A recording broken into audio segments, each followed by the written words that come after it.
Hey, how's it going guys? Jack and Matt here with the Toasty Bros, and today we're going to be doing a $500 gaming PC. We love that price point. $500 is normally a great area where you can get a lot of price to performance. This one is definitely one of those bills. But before we get into that, let's hear a word from today's sponsor. Today's video is brought to you by Iqnix, our one-stop shop for high-end mechanical keyboards. The specific keyboard we're focusing on today is the F96 Avocado, and it is a beautiful keyboard. It comes packed with cherry silver switches, but of course, with all Iqnix keyboards, you can go with a wide range of different cherry switches, from cherry reds, blues, if that's more your thing. But I absolutely love the way this keyboard looks. Just like every other Iqnix keyboard, I end up taking it home with me after we do the ad, and I'm absolutely loving it. They have a lot of different keyboards, from budget to really high-end keyboards, and it really is just like someone hand-built it for you, and they just turn out absolutely amazing every single time. And also, don't forget to use code ToasterBros to get 5% off at checkout on your beautiful keyboard. Thank you again to Iqnix for sponsoring today's video. Now, let's get into the rest of the video, shall we? One thing to note is that for $500, you're getting all new parts. You can find all this stuff on Newegg, Amazon, Micro Center right now, so make sure that you check the links in the description down below. We will have some alternate suggestions down below as well, because the processor we went with, the Ryzen 3 3200G, is a good option, but the Ryzen 3 3100 is starting to become in stock more often now. So you can go that route, especially since we're going with the dedicated GPU, and actually get more performance and maybe spend like 10 or so more dollars. So definitely check the links in the description down below if you're purchasing this build. How about we go ahead and talk about each individual part and how it makes up this PC. So of course, this is the Ryzen 3200G. This is an APU, but of course it can be used just like a CPU and actually with a dedicated graphics card. It's a 4-core processor and it's 4 threads as well. And we're going to be using just the standard Ryzen cooler that it would come with, because we're not going to be overclocking, and there's no reason to overclock something like this. So this is going to be plenty for this build, but as Matt said, you could go with the 3100, which is a 4-core 8-thread for around the same price as the 3200G. And for the motherboard, you could technically go A320 and maybe save a few dollars, but we decided to go A520 so that we have support from 3rd gen on essentially. And it is also automatically 3rd gen ready, which I don't think you can even go with 1st or 2nd gen with these. So 3200G plopped into this guy here is going to work absolutely great. Plus A520s, they're pretty cheap right now. You can get them for about 62 to 65 bucks. So for the RAM, because we love Team Group so much, we have some very overkill Delta RGB. Now normally we'd just go with the stuff in any build, but you know, this is a $500 APU style build. So obviously you could cut back a little bit, not go RGB. Team Group does offer RAM that's lower speeds, non-RGB, for a decent amount cheaper, but 16 gigs though at 3600 megahertz for the price that you can get it, it's kind of a no-brainer. And for storage, we're doing a 2.5-inch SSD. It's 500 gigs and it's mushkin. And honestly, you could just go with an M.2 one that'll fit right onto this board because it does have support for that. But honestly, we just had this one already, so we decided, hey, let's just use the listing for this one. But you could go with this or a regular NVMe drive as well. Now for the graphics card, we went with the 5500 XT from AMD. Now this card is kind of like the newer version of like an RX 580, and it comes with some pretty awesome performance as well. It is a 5500 XT, so you get some of the newer features from these AMD cards, and well, it comes in at a pretty decent price point. You can expect some really awesome performance with this thing. If you did want to go used market, although this build is all new parts, you could go RX 580, 570. Prices on those are a little bit higher right now, but this is a really good alternative on the new market for those looking for a card at that price level. And for the power supply, look at this, guys. Thermaltake Smart 500, go-to power supply. Power supplies are starting to become back in stock a little bit more than they used to, so there are other options out there, but we really do trust the Thermaltake power supply. We've used it in so many builds and really haven't had any major issues, so it's more than enough power to power this sort of lower spec build, and honestly, it's, well, pretty reliable. And for the case, kind of apologies to Cooler Master here. They sent this case out a long time ago for us to use, and well, we're finally finding a build to use it for. This is the Cooler Master MB311. It comes with mesh up front, which I can't seem to find the mesh version online anymore, which is kind of weird. They only sell like the acrylic front, which is, well, not as good for airflow. But anyways, this is the mesh version, so better airflow. Comes with the RGB fans pre-installed, and it's at like a ridiculously awesome price point of like $60 most of the time, which is pretty insane with RGB fans. I mean, honestly, it's a micro ATX case, so that's kind of where they probably cut some corners here, but considering it's a micro ATX build, this is gonna look really nice. You know what? Let's just go put it together and see how nice it's actually gonna be.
ladies and gentlemen, now that we have this PC all put together, let's talk about a couple benchmarks real quick. Now, I do want to reiterate a couple of things. One, pick up the Ryzen 3 3100 if you have a little bit of wiggle room in the $500 budget, because the 5500 XT and Ryzen 3 3100 for $500 is an awesome configuration, and in the benchmarks you will see that the Ryzen 3 3200G does get bottlenecked in certain games. First up, that one game that it definitely bottlenecked in was Call of Duty Warzone. On a mixture of medium-low settings, we got around 60-70-ish FPS, sometimes into the 80s here and there. This is an example where you start to see that a quad-core processor is a bottleneck in some situations, and Warzone really likes processors with more threads. The 4 cores and 8 threads of the 3100 would definitely give you probably a good 10 to 15 more frames, and maybe even on higher settings. The 5500 XT is still a great graphics card for the money, especially for budget builds like this, and I really do think the combo of this with something like a 3100 would be a great balanced build. We went with the 3200G because, well, we had a 3200G on hand, and it was kind of an experiment to see how well upgrading older systems with a 3200G would work with a 5500 XT, and as you can tell, it does work, but if you are doing a brand new build from scratch, the 3100 is the way to go. The next game we tested was Shao the Tomb Raider, and at medium settings 1080p, we averaged around 60 FPS.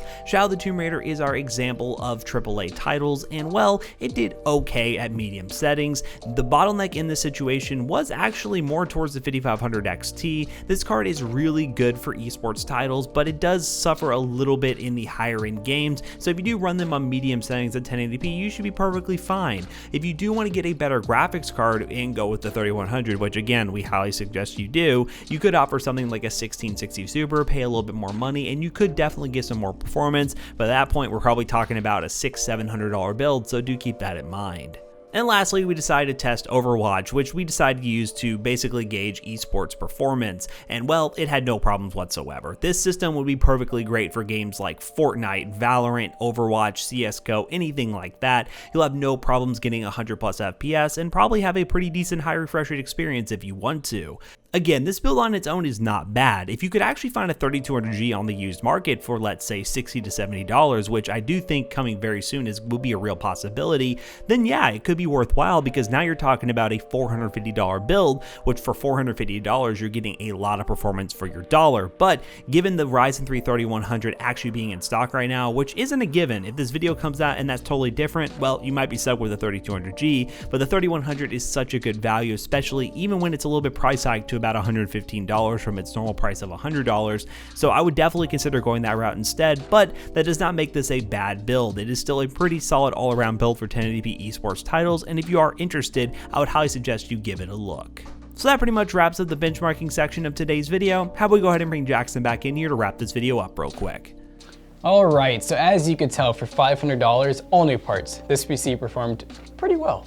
Now, of course, as we mentioned at the beginning of the video, if you could get a Ryzen 3 3100, it most definitely would be worth spending a little extra money, because you can tell in some of the benchmarks, the CPU, the 3200G, was getting bottlenecked. But if you're somebody, let's say, who already has a 3200G, the 5500 XT is a good card for upgrading and actually gives it a lot of performance, and it would be a massive jump compared to just using the Vega graphics built on board. And of course, we'll have links in the description down below for everything. We'll also have the 3100 just in case that's in stock and you would rather go with that, and their affiliate links, they do help us out. And we overall really like this build. This MB311 from Cooler Master is actually really awesome. The version that has mesh up front does help with airflow, and the fact that it comes with 2 RGB fans and the fact that it is under $100 at around $60 is a really good value, and we highly suggest it. So of course, we hope you guys enjoyed today's video. Don't forget to check out our other 2 YouTube channels and also our twitch.tv/ToastyRose. Don't forget to like, comment, and subscribe. And we'll see you guys in the next one. Goodbye. Ba-chow! Peace deuces!